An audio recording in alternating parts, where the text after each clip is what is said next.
Mənim pulum cibimdə, Tamam. ağlım başımda. Aha. 100.000 manatımda var. Nəyə görə? Volvo-nu qoyub Lexus almalıyam. İnsanlar biraz çəkinir Volvo almağa.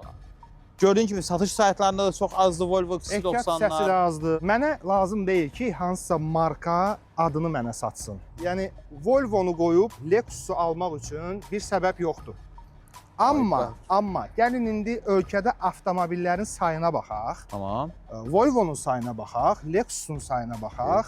Tamamilə absurd rəqəmləri görəcəyik. Bugün 100.000 manat da olsa bu maşın seçilir. Nəyinə görə seçilir? Gəlin mühərriklərindən danışaq. Zikdə maraqlı bir yenilik var.